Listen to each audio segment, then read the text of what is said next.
In the midst of the dozens of shows that air each season, sometimes you get one that is really good but flies under the radar, being silently appreciated by a few people. One such show is the anime adaptation of Umi no Chika's Sangatsu no Lion, also known by its English name March Comes Like a Lion. It has become very popular in Japan, partly because it airs on NHK, one of Japan's state-run public channels, but generally doesn't get a lot of buzz in the Western community. The show follows the story of Kiriyama Rei, an introverted and mature, impressively young professional shogi player who lost his family at an early age in a car accident. Rei was adopted into the family of one of his father's closest friends, who also played shogi professionally. He becomes dedicated to practicing shogi, as he believes it's the only thing that allows him to stay with that family. Due to various circumstances, Rei starts feeling increasingly unwelcome there, and as soon as he's able to, he moves out to another city to live on his own at the age of 17, when the story begins. The show's first episode is a good example of what makes it great. The episode has almost no spoken lines from anyone on screen for the first 10 minutes. The pacing is low and melancholic, as you watch Kiriyama walk through the city and then play against another person. After the match is over, he receives a text from someone asking him to come over and have dinner with them. He seems a bit hesitant at first, but then he decides to go. The scene where he arrives at his destination is when I first noticed that this show would be something special. He's greeted at the doorstep by 3 girls, and like the snap of a finger, the show's tone changes drastically. The soundtrack becomes very bubbly, as they bombard Rei with questions.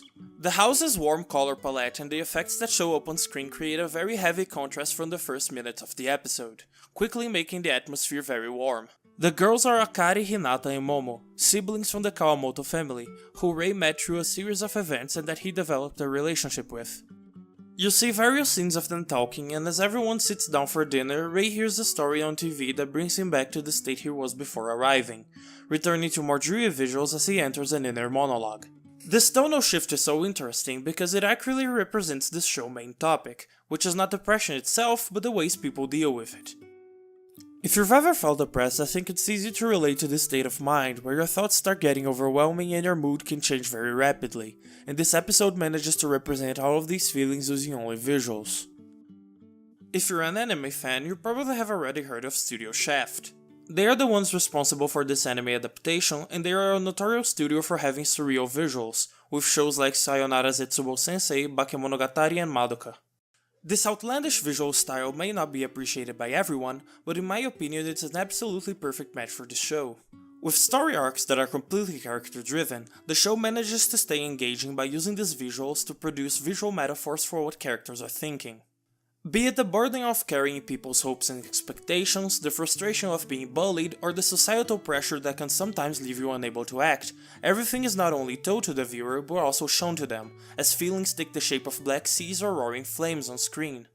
Despite all this, Sangatsu manages to avoid narrative pitfalls and never becomes overly dramatic, always delivering a satisfactory emotional conclusion to all its story arcs. It's a show about depression that may take you to some sad places at times, but that leaves you all the happier when the characters get through it. Thanks to this low pacing and generous 40 plus episodes, you get to watch Rei and the people around him grow in a way that feels very natural, and leaves you proud to see how far they've come. You see Rei grow both on his personal side and as a shogi player, as he tries to find out what the game really means to him. And even if you know nothing about shogi, the professional aspect of the story is still very relatable. The shogi game scenes are probably the most intense in the entire show, because they are not entirely about the shogi itself, but also about the players on each side of the board. Like everything else, it's a visual metaphor for what's happening in their minds. Even games that could be considered throwaway like this one from the second season have you know what's going on in the mind of Rei's rival. While in many shows he would simply be regarded as an opponent Rei has to defeat, by showing us how he got here you get to realize that he's not a villain, he's just another person doing the best he can. Each character feels very alive, having their own sets of doubts and triumphs just like everyone does in real life, giving the show a unique sense of realism. These narrative accomplishments are made possible not only by the amazing visual direction, but also thanks to other technical aspects like the fantastic soundtrack, with very somber violin and piano tracks that really get into the mood of the show. Voice acting is another point that stands out.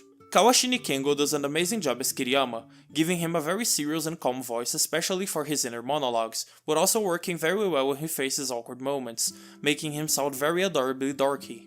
The most notorious performance in my opinion comes from the always amazing Hanazawa Kana, who voices the second oldest of the Kawamoto sisters.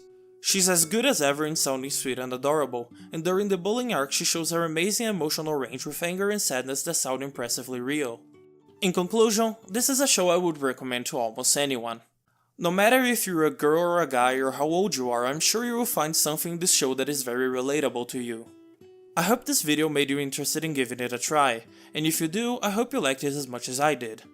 If you liked this video, please consider leaving a like and subscribing to my channel, as I plan on doing stuff similar to this in the future. Thanks for watching, and I'll see you next time.